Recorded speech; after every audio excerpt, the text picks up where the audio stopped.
nuestro primer invitado de esta jornada, un gran amigo, un consultor, un analista político, un publicista, un amante de la naturaleza, de la buena fotografía, un hombre de arte y de cultura. Cuántas cosas, pero sobre todo, ya les decía, un hombre con una visión de la política muy particular. Mario Dávalos nos acompaña en este magazine que no tiene nombre. Mario, gracias, muy buenas tardes. Buenas tardes, gracias por la invitación, muy honrado de estar aquí contigo hoy. Gracias. De todas estas cosas, ¿con cuál te quedas mejor o más disfrutas?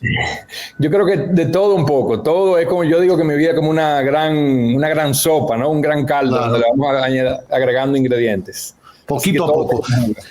Pero nada, hoy ya te invitaré para hablar un poco de Alaska. Las mejores fotografías, las mejores experiencias de vida la tiene ese joven que usted ve ahí en pantalla. Pero vamos a hablar un poquito de la política que te apasiona, te ocupa y te preocupa, sobre todo en nuestro país. Y esencialmente la mayor situación que se ha presentado en la política, cada uno de los partidos, entre el oficialismo y la oposición, tienen sus particularidades. Pero de la oposición, el PLD ha presentado una realidad muy particular que ha venido a coronarse la semana pasada con la renuncia primero de Francisco Javier García como coordinador de la campaña de Abel Martínez y después el anuncio del propio Abel que él manejaría transitoriamente su propia campaña política. ¿Es esa una decisión acertada, bien pensada? A mí no me parece que ser tu propio estratega, tu propio director de campaña sea acertado. Es como ser tu propio psiquiatra, ¿no? Como tu propio médico. Yo creo que hace falta una visión externa que pueda pasar los prejuicios que tenemos todos y que pueda ver las cosas más en frío. Abel tiene un gran reto que es definir cuál es su posicionamiento político. Yo creo que ese es el gran reto que todavía no logra, ¿no? Abel tiene muy bajo rechazo, el menor rechazo de los candidatos, pero también tiene bajo conocimiento todavía, o menos conocimiento, pero la gran deuda que tiene es cuál es su posicionamiento. Y cuando hablamos de posicionamiento, Roberto, hablamos mucho de narrativas y de contraste. Yo creo que, por ejemplo, es importante notar cómo el actual gobierno, cuando era oposición, pudo establecer una narrativa de contraste muy particular y muy efectiva, ¿no? Los serios contra los corruptos. Y eso fue un contraste muy fuerte que le dio muy buenos resultados. El PLD también tenía su propio eje, que era los que saben gobernar versus los que no saben gobernar. Pero fue un eje que no movilizó, un eje que no es movilizador. Lo que no está claro en la campaña de Abel todavía hoy es cuál es ese posicionamiento, cuál es ese contraste que va a marcar, en qué cree Abel, quién es Abel. Todavía eso está pendiente. Es una tarea que le queda poco tiempo, pero le queda todavía tiempo. Hemos visto que los ciclos políticos electorales en la región son más cortos, eso quiere decir que son más intensos, pero hay tiempo todavía para lograrlo. Pero esa debería ser la agenda debería ser el punto número uno. Yo a veces me alarmo, por llamarlo de alguna manera, cuando Abel concentra su discurso en el tema haitiano, sobre todo a la realidad con la migración haitiana en nuestro país y especialmente en Santiago.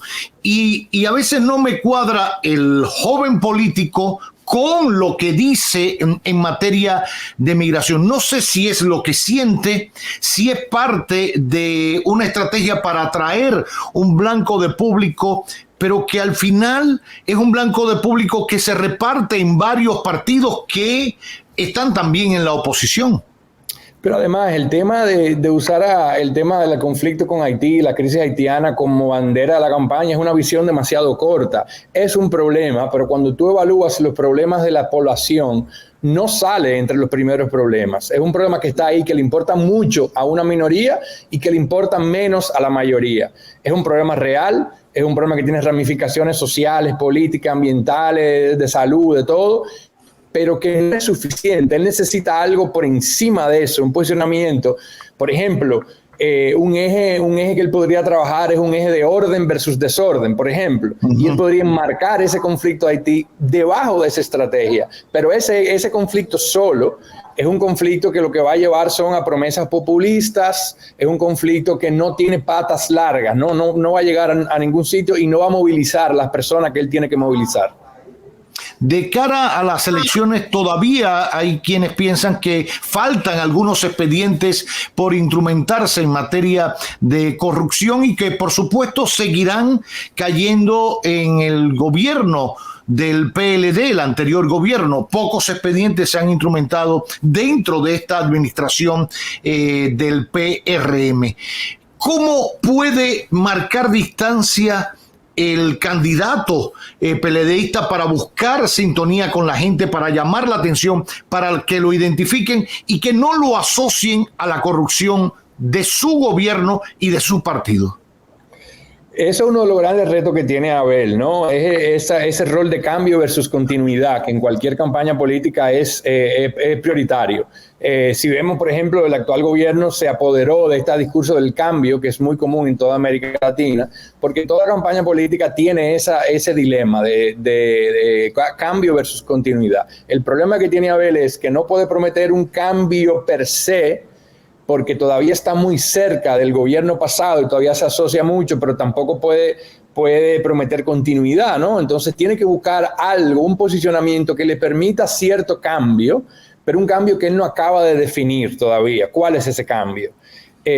Obviamente también tiene el otro reto de que el gobierno actual se apoderó de esa palabra de cambio. Pero es un gran reto. Esta idea del cambio versus la continuidad, él la tiene muy difícil porque el PLD gobernó por tanto tiempo que cualquier promesa de cambio, la pregunta de la población siempre será ¿y por qué no lo hicieron en los 16 años que gobernaron, no? Sin embargo, eso es algo que por eso yo creo que tiene que rodearse de estrategas y de consultores profesionales que puedan solventar esas brechas estratégicas y que al mismo tiempo puedan proyectar una táctica correcta de esas estrategias. ¿Cómo se ejecuta eso? Lo que se percibe hoy, y yo no tengo conocimiento de causa, no conozco la parte interna de la campaña, pero lo que se percibe hoy afuera es que están haciendo estrategia con una ametralladora y no como un francotirador. Ya.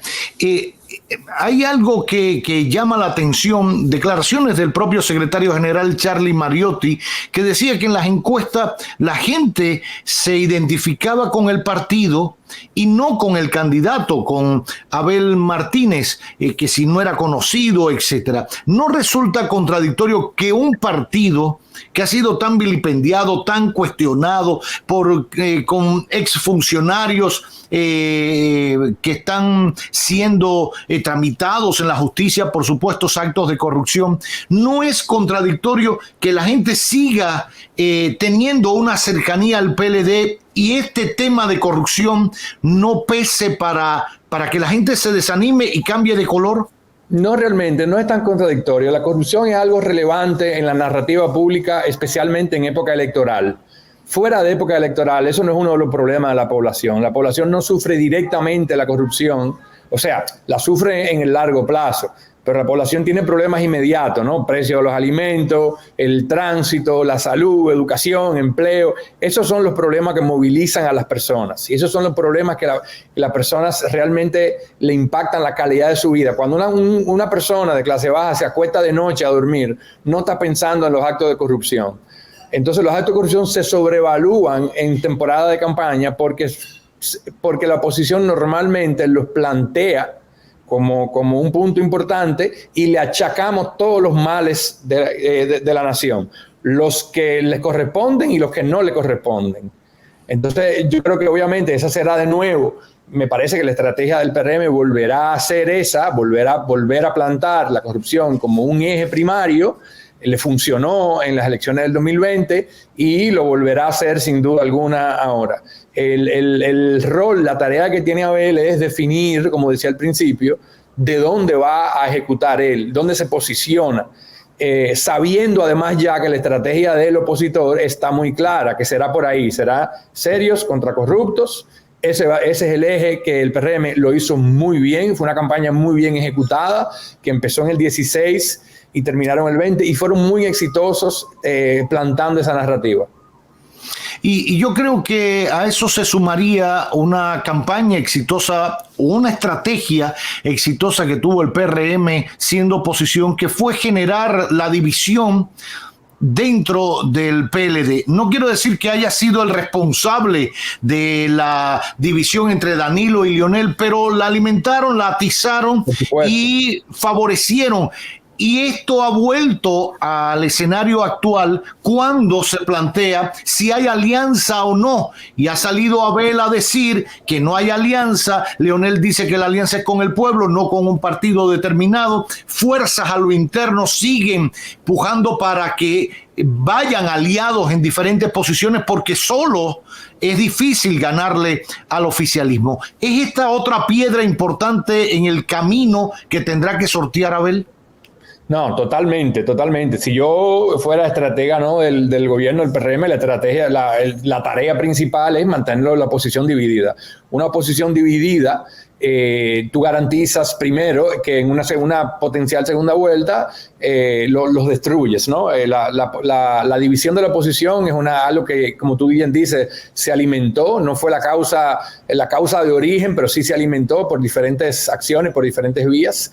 Y es algo que yo entiendo también que quizá no es el momento, porque Abel tiene que crear, para poder hablar de alianzas, tiene que primero alimentar una campaña y tiene que darle mucha más fortaleza, pero sería absurdo no contemplar unas alianzas de cara a las elecciones, sería un suicidio realmente.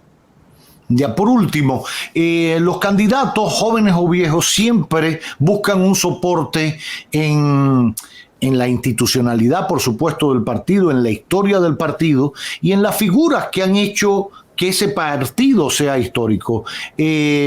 Lo hizo Leonel siendo muy joven, bueno, tenía a Juan Bosch vivo. De hecho, buscó también soporte en el propio Joaquín Balaguer, y así lo ha hecho siempre, y lo hizo Danilo también en su momento. ¿En quién se puede soportar hoy Abel Martínez cuando Leonel se fue del partido, cuando muchos veteranos también se han ido del partido, cuando hay ciertas tensiones a lo interno del partido que lo cuestionan por su manera, por su forma de asumir el liderazgo como candidato, cuando hay un Danilo que está enfermo, que está en un tratamiento de cáncer, pero también es cuestionado y señalado? ¿Cómo hacer? Mira, yo creo que la estrategia de ellos tiene que ser todo lo contrario.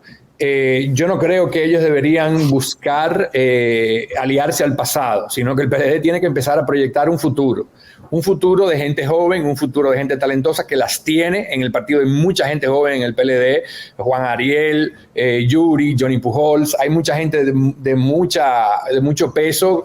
Entonces yo creo que es todo lo contrario a lo que tienen que hacer. En esta coyuntura en particular, no deberían apostar a viejos robles, sino que deberían hablar de futuro, porque el viejo roble, todo lo que viejo roble habla del pasado del PLD, y el pasado del PLD sabemos que está siendo cuestionado. Entonces tienen que empezar a hablar del futuro del PLD, y esto no solamente es un cambio de figuras, es hasta la puesta en escena, cómo se ven los eventos del PLD, cómo se ve visualmente la estética del PLD, quiénes son los voceros del PLD, cuál es el tono y cuál es el lenguaje que utiliza el PLD. Yo creo que esa completa remozamiento hacia el futuro es lo que le toca a Abel. Es una persona joven y tiene que presentar un partido joven. No puede negar su origen, no puede negar los logros. No olvidemos que a pesar de todo el PLD fue un partido que realmente los gobiernos aportaron mucho a la República Dominicana. Yo soy de lo que siempre digo, que aquí no hemos tenido gobiernos malos, hemos tenido gobiernos que han cometido errores, todos, del 96 para acá. Han cometido errores, pero han sido gobiernos que han mantenido la estabilidad económica y social. Pero el rol de Abel ahora mismo es proyectar un futuro que pueda incluir a las masas, ¿no? Y que donde él pueda realmente encontrar algún punto de encuentro para los votantes. Ya. Bueno, pues ahí está el análisis, la opinión de Mario Dávalos. Espero invitarlo más a menudo para seguir analizando la realidad política, sociopolítica de la República Dominicana. Gracias. Un placer. Gracias. Chao. Gracias. Mario Dávalos en este magazine que para él sí tiene nombre.